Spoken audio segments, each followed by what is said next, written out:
dalam pembelajaran mendalam di SMP Negeri 4 Manado. Jadi saya Silvana Porayo, anggota atau peserta dari bakal calon kepala sekolah. Mengapa diangkat supervisi akademik seperti yang disampaikan oleh Bapak Kepala Sekolah dari SMA Pionir bahwa tentunya supervisi itu yang sangat dibutuhkan oleh kepala sekolah untuk melaksanakan tugas kerjanya, dan ini diambil secara tentunya spesifik, measurable, dan relevan. Jadi saya mengangkat instrumen supervisi seperti yang Bapak Ibu juga punyai dan miliki.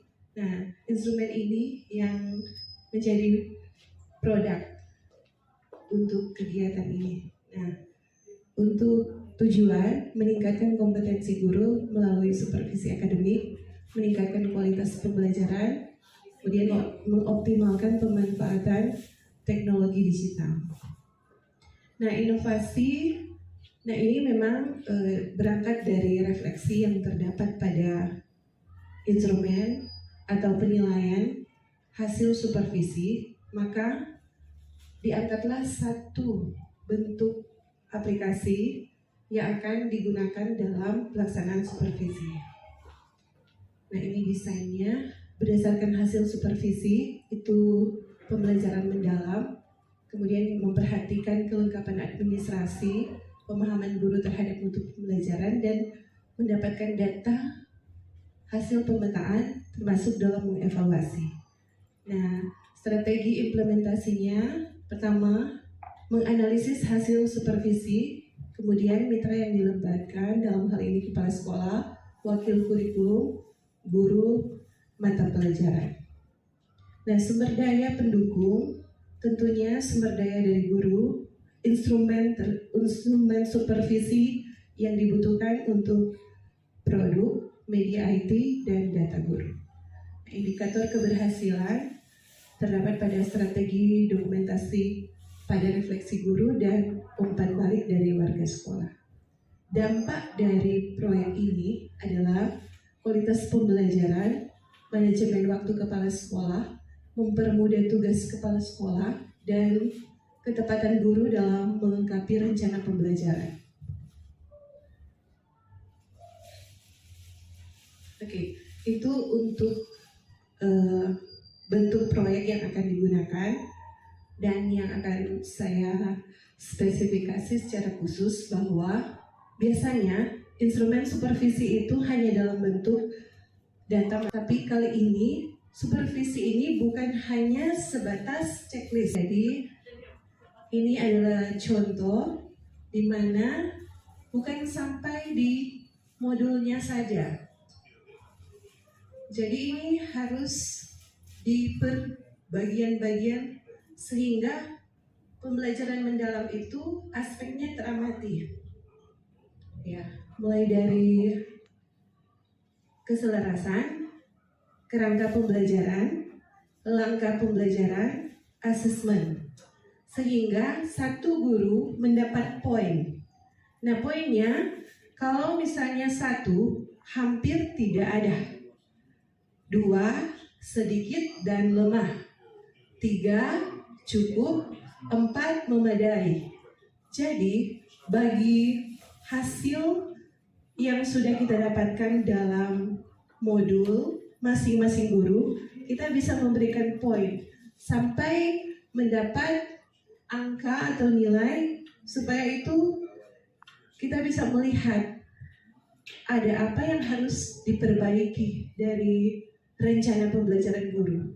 Misalnya, ini berdasarkan satu rencana pembelajaran guru. Tujuan pembelajaran dan langkah pembelajaran dan asesmen sudah mengarah pada pencapaian dimensi profil lulusan.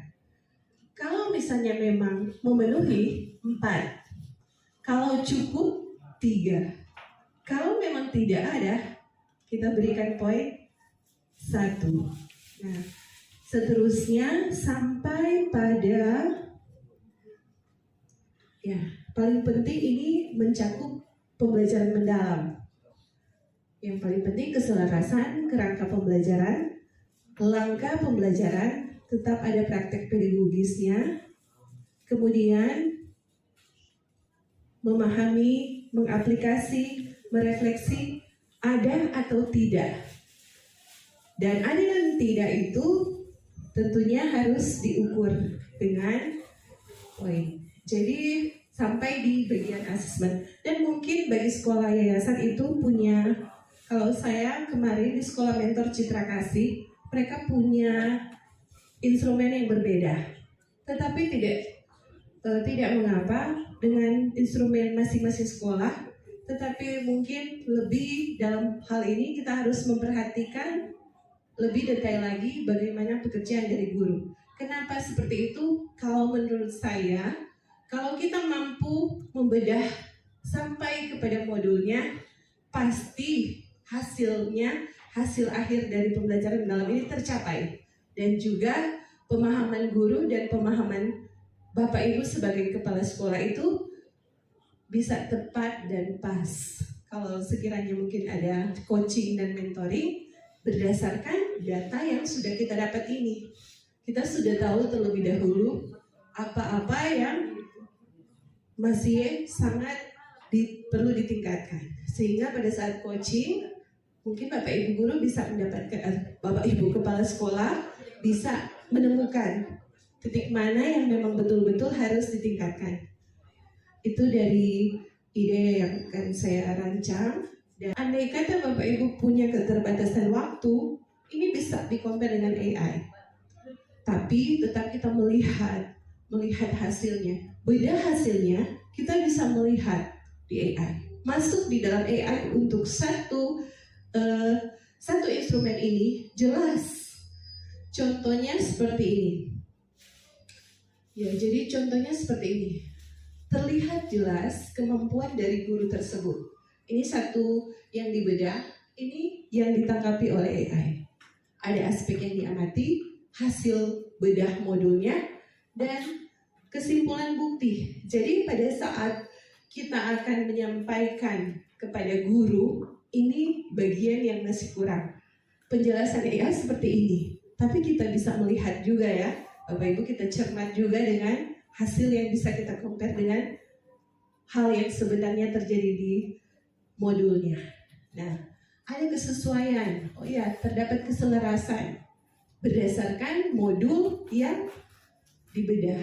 Karena itu akan mempermudah kepala sekolah dalam mensupervisi guru-guru. Yang tentunya mungkin ada satu sekolah itu lebih dari 10 guru. Kalau TK tadi 4, ya lebih mudah dengan manual. Tapi waktu dari Bapak Ibu kepala sekolah kan banyak sekali tugas pekerjaan yang harus diselesaikan.